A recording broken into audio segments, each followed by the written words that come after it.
se vai viajar para países tropicais, deve adotar algumas medidas preventivas. É importante, por exemplo, realizar uma consulta de medicina do viajante. Há vacinas que são aconselhadas e medicação para prevenir algumas doenças.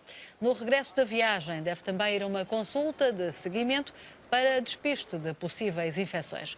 Estas recomendações são da própria Organização Mundial de Saúde. É o tema para a conversa com o nosso convidado de hoje, o Dr. Jaime Nina, é diretor clínico da Associação para o Desenvolvimento da Medicina Tropical. Doutora, muito bom dia, obrigada por ter vindo ao Bom Dia Portugal.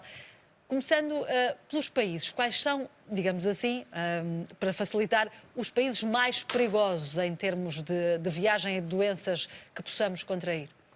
Eu diria que, de uma forma simples, que é o chamado cinturão tropical. Portanto, os países das regiões mais quentes do mundo. Claro que há exceções. Há países tropicais, Singapura é um exemplo flagrante, que já eliminaram todos ou quase todos os perigos de saúde.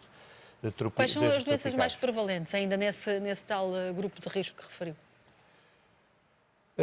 Bom, eu diria que a mais importante de todas é a malária. Malária ou paludismo, pode-se usar os dois nomes, é um dos maiores causas de morte e doença no mundo e está confinado atualmente praticamente ao cinturão tropical. Quem se desloca para estes países, e não só, também para outros onde o risco não seja tão grande, mas que existe apesar de tudo, deve ou tem mesmo de fazer uma consulta do viajante? Isto para lhe perguntar se depois as tais vacinas são apenas uma recomendação ou mesmo uma exigência? Há as duas. Há vacinas que são obrigatórias para certos destinos ou para pessoas que vêm de certos destinos. A febre amarela é um exemplo flagrante.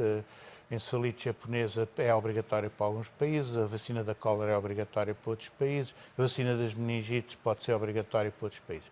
Independentemente de ser obrigatório ou não, e a decisão de ser obrigatória é uma decisão que tem um componente político muito importante, não é só sanitário, há vacinas que são recomendadas. Por exemplo? Por exemplo, o Bangladesh é obrigatório para entrar a vacina da cólera. Passa-se a fronteira e para a Índia não é. As circunstâncias são exatamente iguais. Por isso diz que é também uma questão, uma componente uma questão política também, e não só de saúde.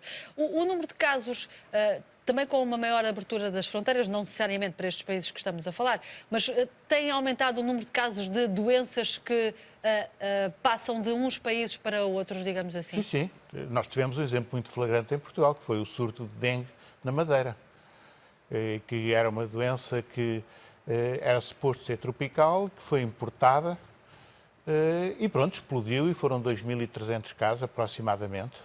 Doutor, aqui uma pergunta muito específica que tem a ver com um destino para onde viajam muitos portugueses nesta altura de férias, que é o Brasil, onde se sabe que há, por exemplo, dengue. É recomendada ou obrigatória alguma vacina? O Brasil é muito grande. Se a pessoa vai para São Paulo ou para Rio de Janeiro, eu diria que é quase como ir a Coimbra ou ao Porto.